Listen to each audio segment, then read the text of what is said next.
Assalamualaikum and a very good day to you, Dr. Irene and my fellow classmates. My name is Nur AMALIN AISYAH binti Muhammad Ali with a metric number D2019108794. I am from Group C of BIP3073 Reflective Practice in ESL Classroom, and the assignment is called PHOTOVOICE Project Part 1, and this is my presentation of my reflection on my beliefs and experiences that shape my teaching and learning approaches. In this presentation, I will talk about how I learn my targeted language and acquire them from my childhood until today.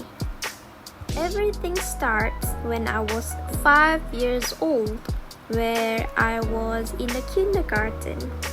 Every student there were given a copy of Bacalah Sayangku book. The book contains on how children can spell a word using color codes. After a student was able to finish the book, teacher will provide another book as a proof that they have leveled up. I was a little bit of a slow learner, where I have a hard time spelling a word or read it fast. I will read the book over and over until the book either loses a page or worn out. Next, I will read English book like The Good Dog, A Jungle Book, The Ugly Duckling, and many more. Even though I didn't understand the meaning behind every word that I have read, I still find it enjoyable because the book contains multiple pictures and images and colorful pictures. It continues until I was a primary school student. I got interested in English thanks to my friends' influence and my practical teacher.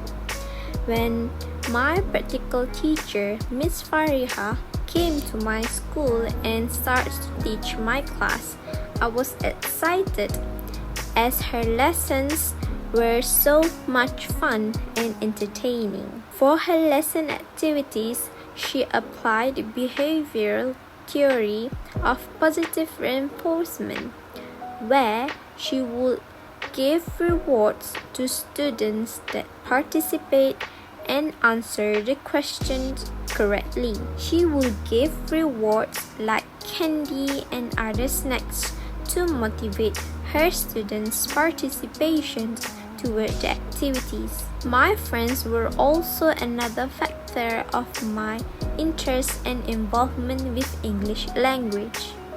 Because of them, they made learning English as something fun and enjoyable. As for them, learning English is something amazing and to proud about. Moving next, when I was in high school, most of my learning experience during high school involves group works among the students and peers learning. I learned a lot through my friends, such as giving each other tips, their learning styles, and we share or exchange information frequently. We help each other out whenever we can and always discuss in groups if one of us is having a hard time throughout the lesson. Then, I broaden my English language skills with reading, like the collection of poems, short stories, and drama from 1 until 5, from 1 novel named Black Beauty, from 3 novel named The Railway Children, and from 5 novel named Catch Me If You Can. Despite that, I was having a hard time with my grammar skills and my lack of vocabulary, which make my English look poorly and my writing skills a little bit childish. Thanks to my friends, This suggests me to watch English movies instead with subtitles. If I ever encountered any words that I have never yet met or not knowing the meaning, I will try to jot down in my notebook and search it in my dictionary book. Through that way, I could increase my vocabulary level, and during examination, I will try to apply the words that I have learned or I have encountered in my essay. There are a lot of apps or websites that can be used to watch movies like Netflix, Dramacool, VTV, and many more. Although I can already watch movies without subtitles now, it actually calms me more to watch it with subtitles instead. During my diploma years, I tried to strengthen my English by rewatching Harry Potter series and again try to jot down words that I have never encountered before. This time, instead of using physical dictionary, I use Merriam-Webster offline dictionary to search the words that I have never encountered before or not knowing the meaning, as I was recommended by my lecturer, Sir Hisham. Not only that, I tried to challenge myself by listening to podcasts to strengthen my listening skills. There are a lot of insights that I could get by listening to them and try to relate to my experience and my life. To be very honest, among 4 skills of English language, I have a hard time the most to retain information or knowledge by listening. When I too focus on one section of listening information, I will tend to lose the other section.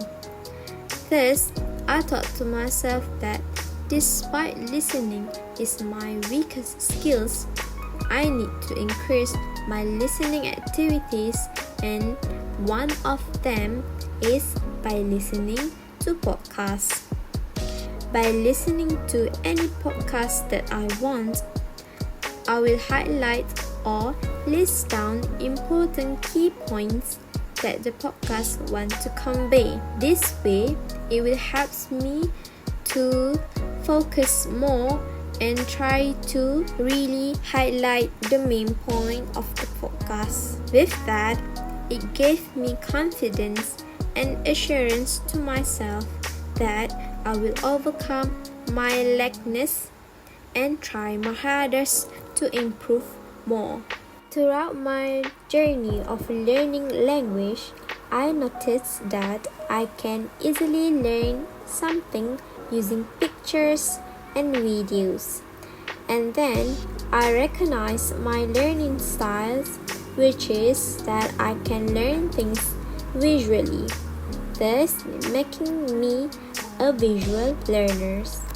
Last but not least is about my component of belief.